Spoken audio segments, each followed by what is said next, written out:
English academy Chandrapur में आपका स्वागत है दोस्तों। आइए दोस्तों, 12th इंग्लिश पेपर पैटर्न का हम सेकेंड पार्ट लेने वाले हैं। पहले पार्ट में आपने देखा कि दोस्तों की पोएट्री तक हम आ गए थे और आज का जो नंबर ले रहे दोस्तों और उस नंबर का नाम है सेक्शन 4 लिटरेचर, नॉवेल, ड्रामा। ठीक है दोस्तों, तो शुरुआत करें क्वेश्चन नंबर 5 में। क्वेश्चन नंबर 5 में चलते हैं। तो सबसे पहला जो नंबर है दोस्तों वहां पर है 4.1। अब ध्यान दीजिए दोस्तों, यहाँ पर जो क्वेश्चंस आने वाले हैं क्वेश्चन नंबर 5A में, तो यहाँ पर अपने को क्या होने वाला दोस्तों, यहाँ पर आने वाला है फिल इन द ब्लैंक आ सकते हैं आपके, मैचिंग आ सकती है, ट्रू एंड फॉल्स आ सकते हैं। क्योंकि अभी तक इस क्वेश्चन नंबर 5A में अभी तक क्वेश्चन नहीं आया है, सिर्फ यहाँ पर शॉर्टकट ही चल रहा है। फिल इन द ब्लैंक है, ट्रू एंड फॉल्स है और रीअरेंजमेंट है सेंटेंस का। तो यहाँ पर क्या हो रहा है दोस्तों कि क्वेश्चन आंसर नहीं आ रहा, तो इसमें क्या करना पड़ेगा आपको कि थोड़ा सा यहाँ पर लर्न करना पड़ेगा। Whether they may be fill in the blank, whether they may be matching, तो जो भी हो आपको ये लर्न करना पड़ेगा। और छोटे छोटे से है तो बिल्कुल ईजी है और दोस्तों बहुत ही आसानी से। और ये जो मैं सेक्शन ले रहा हूँ आज, ये है अपना 16 मार्क्स का, 16 मार्क्स का दोस्तों। So each question carries 4 marks. Means अगर हम 5A की बात करते हैं 4 मार्क है, 5B की बात करते हैं तो 4 मार्क है, C में 4 मार्क्स और D में 4 मार्क्स। दोस्तों यहाँ पर थोड़ी सी हमको ज़्यादा मेहनत लेना पड़ेगा, क्योंकि बाकी जगह तो ठीक है कि क्वेश्चन पेपर में पैसेज है देख के हम कर लेंगे, लेकिन यहाँ पर ऐसी कोई चांस नहीं है, कोई पैसेजेस नहीं होंगे, क्वेश्चन रहेंगे, आपको आंसर वहाँ पर लिखना है। ठीक है दोस्तों, तो यहाँ पर जो है अपने को कॉलम A कॉलम B है, तो यहाँ पर सिर्फ और सिर्फ आपको उस लेसन को 4.1 हिस्ट्री ऑफ नॉवेल, इसको आपको अच्छे से पढ़ना है और उसी में ही आंसर रहते, तो उसमें से ही अपने को बीच बीच में से पूछ सकता कहीं से भी ट्रू एंड फॉल्स, तो उसको वहां पर बहुत ध्यान से पढ़ना पड़ेगा दोस्तों। ठीक है, तो यहाँ पर आपको 2 क्वेश्चन आ रहे हैं और फिर उसके बाद में चलते क्वेश्चन नंबर बी में यहाँ पर है दोस्तों टू सर्व विद लव। ठीक है दोस्तों, टू सर्व विद लव। अब यहाँ पर क्या होगा, जो क्वेश्चन आ रहे हैं आंसर इन अबाउट 50 वर्ड्स। आप जब किसी भी क्वेश्चन का आंसर लिखेंगे तो कम से कम 50 वर्ड्स या हाफ पेज से थोड़ा सा ज़्यादा आपको लिखना पड़ेगा, क्योंकि नहीं तो आप 50 वर्ड्स गिनते रहेंगे 1 2 3 4, वैसा नहीं होता दोस्तों। क्योंकि टू द पॉइंट अपना आंसर आना चाहिए। भले आपके आंसर में 3-4 लाइन हो, लेकिन उसका बैकग्राउंड बनाइए, पूरा ऐसा बनाइए कि हाँ लगना चाहिए।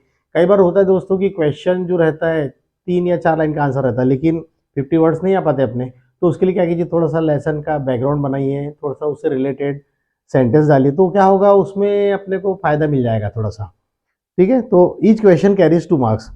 जैसे कैरेक्टर स्केच ऑफ ब्रेथवेट, तो टू सर्व विद लव, तो इस लेसन को आप ड्रामा को अच्छे से पढ़ लीजिए, समझ लीजिए। क्योंकि दोस्तों there is no guarantee which question will be asked in the examination, nothing can be said about the examination. कोई बोले कि अगर ये आ रहा है वो आ रहा है, कोई गारंटी नहीं है। इसलिए आप थारोली स्टडी कीजिए और लेसन या ड्रामा है उसको पूरा हिंदी, मराठी, इंग्लिश में समझ लीजिए, और उसके बाद में फिर वो आपके लिए ईजी हो जाता है आंसर देना। उसके बाद में चलते दोस्तों क्वेश्चन नंबर 3 आ रहा है around the world in 80 days. मेरे अगले वीडियो में आपको हर लेसन का, हर ड्रामा का समरी मिलने वाली है हिंदी में, तो बहुत इजी हो जाएगा आपके लिए, बहुत आसानी से नंबर अपने को मिलेंगे। और दोस्तों स्कोरिंग पेपर ध्यान रखिए, और मेहनत आपको ये 2 जगह पर करना है, एक तो राइटिंग स्किल है और दूसरा है ये ड्रामा सेक्शन। तो ड्रामा सेक्शन में आपको स्टोरी मालूम नहीं है दोस्तों, तो फिर बहुत मुश्किल जाएगा, और रट्टा मारने की जरूरत नहीं है, सिर्फ आप कीजिए लेसन या ड्रामा को अच्छे से समझ लीजिए, then you can write it your own. फिर 3rd नंबर पे आता है दोस्तों around the world in 80 days. यहाँ पर भी वही है, 2 क्वेश्चन आएंगे आपको और 2 क्वेश्चन 2 मार्क्स के हैं। मीन्स क्या हुआ, हर जो सेक्शन है ABCD सभी 4 मार्क्स के, राइट। और चलते हैं दोस्तों D, द साइन ऑफ 4। यहाँ पर भी 2 क्वेश्चन आ रहे हैं आपके। देखिए मैं आपको बता दूं अगर पेपर नहीं हो तो दोस्तों यहाँ पर जो हम देख रहे हैं, ठीक है, आप यहाँ ध्यान से देख लीजिए थोड़ा सा। और ये दोस्तों जो पेपर आप देख रहे हैं, ये जो पेपर है अपने पास में, ये 2023 का है। ठीक है, तो उसमें ये आ गया अपना क्वेश्चन नंबर 5 में A, और इसमें यहाँ पर मैचिंग दिख रही है और फिल इन द ब्लैंक दिख रहे हैं।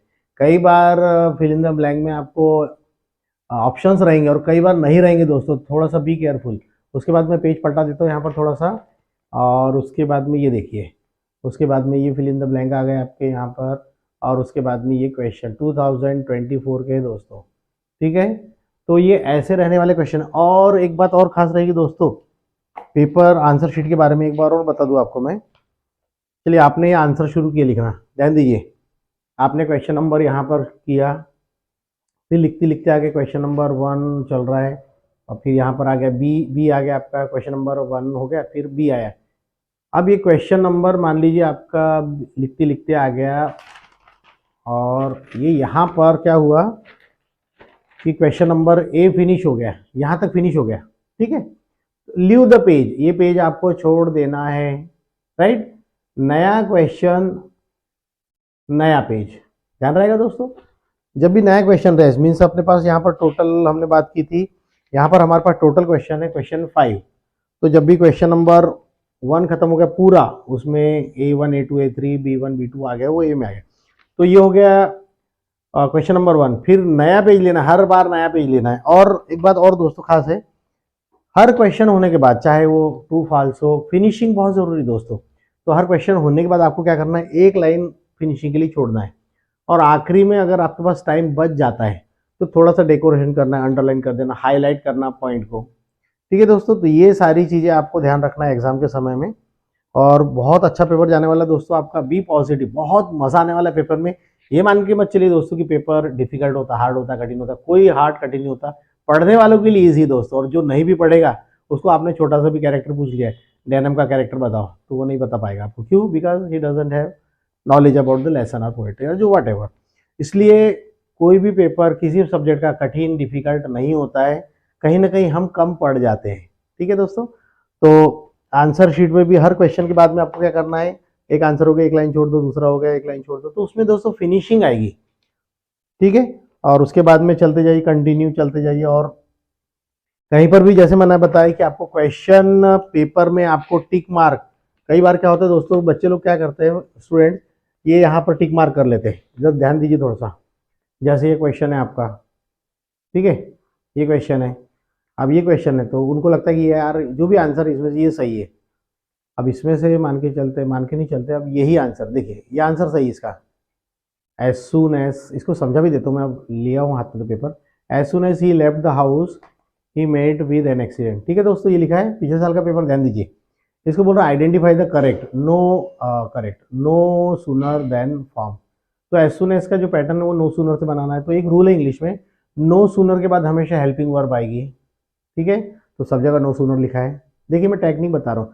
उसके बाद ये वर्ब का कौन सा फॉर्म है दोस्तों, लेफ्ट, सेकंड फॉर्म है, ठीक है। फर्स्ट फॉर्म रहा तो नो सूनर के बाद वी आएगा, सेकंड फॉर्म रहा तो डिड आएगा, और अगर लीव्स लिखा रहता है, यहाँ पर क्या लिखा रहता है, लीव्स, तो यहाँ पर फिर डज आता है।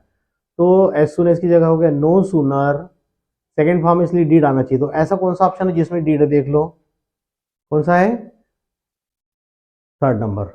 तो एज सून एज की जगह हो गया no sooner did he leave the house, और कॉमा हटा के वहां देन लिख देना है, ठीक है। क्या हो जाएगा answer, no sooner did he leave the house then he met with an accident. तो और आंसर जब आप लिखेंगे तो यहाँ पर लिखना 3 नंबर, और उसका नंबर लिखना C, और ये पूरा आंसर वहाँ पर लिख देना है। तो दोस्तों छोटी छोटी सी ऐसी बहुत सारी शॉर्टकट ट्रिक है, मैं अभी ग्रामर लेने वाला हूँ, और उसके बाद स्पॉट द एरर आने वाला है। तो ये भी मैं स्पेशल इसके लिए दोस्तों मैं आपके लिए स्पेशल वीडियो बना के देने वाला हूँ, तो खूब ध्यान से देखिए। और दोस्तों बहुत मज़ा आने वाला है पढ़ने में आपको। सो अभी मेरा फर्स्ट वीडियो लॉन्च हो चुका है, और ये भी वीडियो आपको बस कल देखने को मिल जाएगा। और किसी भी प्रकार का प्रॉब्लम रहा दोस्तों पेपर में, इंग्लिश के पेपर में, आप मुझे कमेंट में बताइए कि सर जो भी है आपको पूछना है, समझना है, और सभी की स्टोरी भी धीरे धीरे चलती जाएगी, और कंटिन्यू आपको ये वीडियो मिलती जाएगी। तो दोस्तों कैसा लगा वीडियो आप हमें ज़रूर बताइए। Thank you. Моя дикая Кассандра, игривая подра, затмевала разум, убивала музыканта. Тем не менее я рядом был и верила, лигориями съедены будут эти пираты. Моя дикая Кассандра, игривая подра, затмевала разум, убивала музыканта. Тем не менее